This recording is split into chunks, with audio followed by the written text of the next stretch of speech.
Nissan Navara ile birlikte Antalya'dayız. Navara uzunca bir süredir ülkemizde satılmıyordu ve bana sorarsanız kendini özletmişti. Şimdi ise bu görmüş olduğunuz yakışıklı haliyle yanımda duruyor ve artık ülkemizde de satılmaya başladı. Nissan bu araç için hem şehir içindeki aile kullanımında, hem ticari kullanımda, hem de arazi şartlarındaki kullanımda sınıfının en iyisi olduğunu iddia ediyor. Bakalım gerçekten de öyle mi? Lafı hiç uzatmadan Nissan Navara'yı hep beraber incelemeye başlayalım.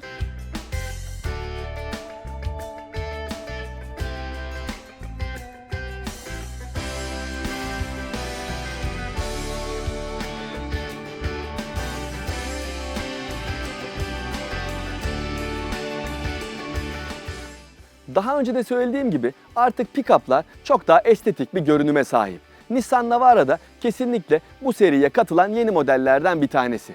Araca önden baktığınız zaman benim algıladığım bir eski nesline göre biraz daha sanki vücut çalışmış ve daha kaslı hale kavuşmuş bir Navara görüyorsunuz. Hem panjur daha büyümüş hem de farların geriye doğru biraz daha uzamış olduğu ortada. Farların içinde ise artık LED teknolojili gündüz farları yer alıyor. Profiline baktığımız zamansa Navara'da diğer pick-up'lar gibi alıştığımız bir pick-up formuna sahip. Bu yanımda gördüğünüz versiyon en zengin donanım seviyesinde olduğu için tavan rayları, yan basamak ve 18 inçlik jantlar standart olarak sunuluyor. Bu çift renkli 18 inçlik jantlar kimine göre güzel, kimilerine göre çirkin olabilir. Ama benim fikrimi merak ediyorsanız bence Navara'ya kesinlikle bir estetik katmış. 5.3 metrelik uzunluğa sahip Navara'nın acaba arka koltuklarında nasıl bir yaşam alanı sunuluyor? Gelin bir de hep beraber ona bakalım. Burada fena sayılmayacak bir yaşam alanı sunuluyor. Bu koltuk her zaman olduğu gibi benim ideal sürüş pozisyonuma ayarlanmış vaziyette ve ben 1.78 boyundayım. Görmüş olduğunuz gibi burada çok iyi bir diz mesafesi sunuluyor. Baş mesafesi de oldukça iyi. Burada şaft tüneli olmadığı için 3. yolcunun da oturmasına imkan sağlanıyor. Ama bundan daha önemlisi Navara'nın arka koltuklarında pick-up'ların genel sorunlarından bir tanesi olan bu arka sırtlığın biraz dik olma probleminin önüne geçilmiş. Eskiden 18 derece olan sırt açısı artık 24 dereceyle size biraz daha konforlu bir oturma pozisyonu sunuyor. Ayrıca eklemem gereken bir şey daha var. O da Navara'da artık arkadaki havalandırma panellerinin standart olarak sunuluyor olması. Gelelim Navara'nın arka tasarımının nasıl olduğuna. Diğer rakipleri gibi Navara'nın arkası da önüyle kıyaslandığı zaman daha az dikkat çekici görünüyor ne yazık ki. Bu pick-up'ların bana sorarsanız genel tasarım özelliği olarak öne çıkıyor. Navara'nın arkasında dikkat çeken yenilikler bir önceki nesline göre stop lambalarının biraz daha büyümüş olması ve bagaj kapağına bir gölge oyunu yapılarak tasarıma hareket ve estetik katılmaya çalışılmış olması. Fakat burada dikkat çeken bir tane daha detay var. O da burada geri görüş kamerasının olması. Bu araçlar bildiğiniz gibi çok uzunlar. Yani mesela bu araç 5.3 metre uzunluğunda ve tahmin edebileceğiniz gibi bu araçları park etmekte o nedenle çok kolay değil. O yüzden geri görüş kamerası çok fonksiyonel. Fakat bu aracın rakiplerinden ayrıldığı bir tane özellik var. O da Nissan'ın diğer modellerinden de tanıdığımız çevre görüş sistemi diye adlandırılan hem yan dikiz aynalarında hem de otomobilin ön logosunun üzerinde bulunan kamera vasıtasıyla Navara'nın dört tarafını görebiliyor olmanız. Bu sayede Navara'yı hem park etmek anlamında kolaylık yaşarken hem de arazi kullanımında aracın dört bir yanını görüyor olmanız sizin güvenliğiniz ve aracın sağlığı için bana sorarsanız önemli bir özellik. Peki Navara'da nasıl bir yükleme alanı sunuluyor? Ondan da size kısaca bahsedeyim. Buranın uzunluğu 1578 mm ve bu rakam Navara'nın diğer rakiplerinin önünde olmasını sağlıyor. Taşıma kapasitesi de tam bir ton. Yani bu aracı ticari olarak kullanacakların beklentiye cevap verebileceğini düşünüyorum. Artık ne yapıyoruz? Bagajımızı kapıyoruz ve sürüş kısmına geçiyoruz. Hadi gelin.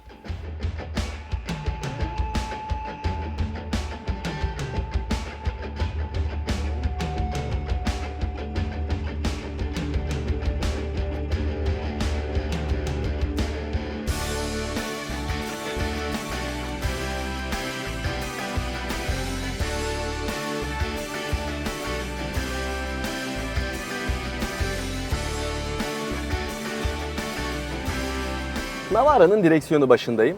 Her zaman olduğu gibi anlatmaya size iç mekanından başlayayım. Burası bir kere diğer pick-up rakiplerine göre biraz daha derli toplu bir tasarıma sahip. En azından göze dizayn olarak çok daha hoş görünüyor. Tasarım anlamında zaten Nissan ailesinin diğer üyeleri olan Qashqai'den ve X-Trail'den burada izler görmek mümkün. Malzeme kalitesi anlamında tabii onlar kadar kaliteli olduğunu söylemek zor. Yani burada üst tarafta kullanılan malzemelerin bile dokusu yumuşakmış gibi ama dokunduğunuz zaman sert plastikle karşılaşıyorsunuz. Fakat yine de göstergeleriyle olsun, direksiyon simidiyle olsun, buradaki dokunmatik multimedya ekranı ve onun etrafındaki parlak siyah kaplamayla olsun Navara'nın iç mekanı gerçekten biraz kaliteli görünüyor. Küçük eşyalarınız için gayet iyi yerler sunulmuş. Burada orta konsolun üstünde bir bölüm var. Vitesin önünde alışık olduğumuz tipte telefonunuzu ve cüzdanınızı koyabileceğiniz bir bölüm. Vitesin arkasında 2 tane bardaklık ve makul seviyede bir kol dayama bulunuyor.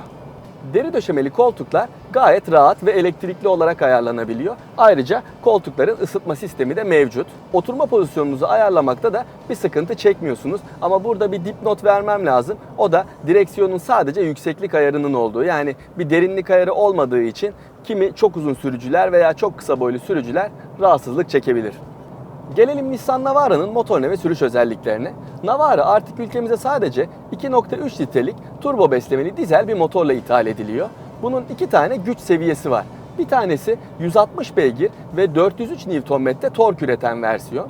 Bunu 6 ileri manuel şanzımanla alabiliyorsunuz. İster 2 tekerlekten çekişli olarak, isterseniz de 4 tekerlekten çekişli olarak. Diğer güç seviyesi ise benim test etmiş olduğum 190 beygir gücünde ve 450 Nm'lik torka sahip olan versiyon. Bu versiyonu sadece 7 kademeli otomatik şanzıman ve 4 tekerlekten çekiş sistemiyle alabiliyorsunuz. Ve tabi tahmin edebileceğiniz gibi en zengin donanım seviyesi olan platin paketiyle. Motorun gücü gayet iyi. Bunu hem otoyolda hissediyorsunuz hem de arazi kullanımında size verdiği o çekişle gerçekten çok iyi değerler sunduğunu fark edebiliyorsunuz. Yani güç ve performans anlamında Navara'nın motorunun sizin beklentilerinize kesinlikle cevap verebileceğini ve en ufak bir eksiklik hissettirmeyeceğini söyleyebilirim. Otomatik şanzıman da motorla uyumlu bir şekilde çalışıyor. Tabii geçişlerinin çok hızlı olduğunu söylemek zor ama o da beklentileri karşılıyor ve isterseniz vites kolu üzerinden manuel olarak da müdahale edebiliyorsunuz. Şahsen düz yolda kullandığınız zaman Navara'yı herhangi bir sıkıntıyla karşılaşmıyorsunuz. Peki arazide nasıl bir kullanım özellikleri sunuyor size? Biraz da ondan bahsedeyim. Bir kere araziye girmek istediğiniz zaman hemen bu orta konsolun altındaki buton vasıtasıyla 4 çeker modunu seçebiliyorsunuz. Hareket halindeyken bile bunun seçiliyor olması güzel bir özellik. Dün bu araçla Bey Dağları'nda bolca vakit geçirdim. Likya yolu diye adlandırılan ve Dünya Rally Şampiyonası'nın da yapıldığı parkurlar olan arazide bu aracın özelliklerini deneyimleme fırsatı buldum. Çok zorlayıcı olmasa da tam anlamıyla off-road diyebileceğimiz bir parkurda kullandık ve orada da Navara'nın son derece başarılı olduğunu belirtmem lazım. Nissan Navara'nın sürüş özelliklerinin beni etkilemiş olduğunu söylemem lazım. Tabii nedenlerini de sizinle paylaşmam gerekiyor. Şöyle ki daha önce Volkswagen Amarok testinde size zaten pick-up'ların hastalığı diyebileceğimiz ama halbuki bu bir hastalık değil. Çünkü yük taşıyabilmek için arka süspansiyon sistemlerinin o şekilde olması gerektiğini anlatmıştım. Fakat tabii ki bir dezavantaj olarak sonuçta bu araçla seyahat etmek istediğiniz zaman konfor seviyesi biraz düşüyordu. Yani karoserde zıplamalar yaşıyordunuz. Nissan yeni Navara ile bunun önüne geçmiş. Şöyle ki tabii ki yük taşıması gerektiği için yine diğer pick-up'larda olduğu gibi yaprak yay sistemi kullanılıyor. Ama buna ek olarak bu araçta çok noktalı bağlantılı bir arka süspansiyon sistemi daha var.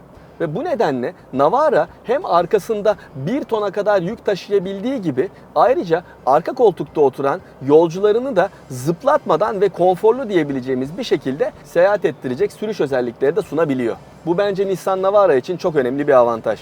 Yalıtımı genel anlamda sorunsuz. Sınıfındaki diğer pick-up'larla benzer seviyede bir yalıtıma sahip Navara. Yani sonuçta gürültülü çalışan motorun sesini de yüksek hızlara çıktığınız zaman rüzgar sesini de biraz duyuyorsunuz. Ama makul hızlarda kesinlikle böyle bir sıkıntıyla karşılaşılmıyor. Gelelim son olarak da Navara'nın yakıt tüketimi konusuna. Açıkçası burada yapmış olduğum test İstanbul'da yaptığım normal testlerle birebir aynı değil. O yüzden gerçek anlamda bir test tüketim değeri vermem olanaksız. Ama neler tecrübe ettiğimi kısaca sizinle paylaşayım. Dün bu araçla off-road ağırlıklı olmak üzere yaklaşık bir 80-90 kilometre yol yaptık.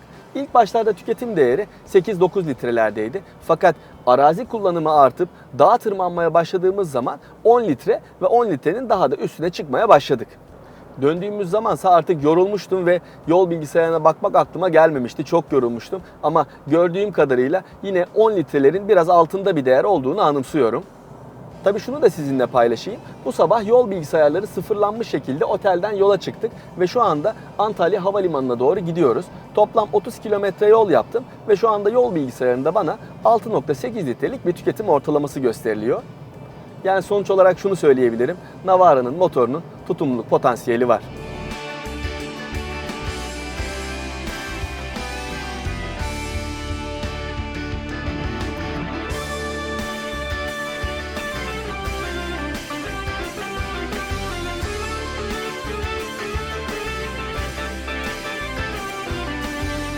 Nissan Navara'yı 2 gündür Antalya ve çevresinde hem asfalt üstünde hem de Bey Dağları'nda, Likya yolunda, arazi şartlarında deneme fırsatı buldum. Navara tüm bu zorlukların üstesinden gelmeyi başardı. Yani bir pick-up olarak Navara'nın gayet iyi bir seçenek olduğunu söyleyebilirim. Ama Navara'nın rakipleri karşısında öne çıktığı özelliği kesinlikle arka süspansiyon sistemi. Yani eğer siz bu sınıftan SUV konforu bekliyorsanız Navara'nın bu beklentinize cevap verecek en yakın model olduğunu net bir şekilde söyleyebilirim. Görüşmek üzere.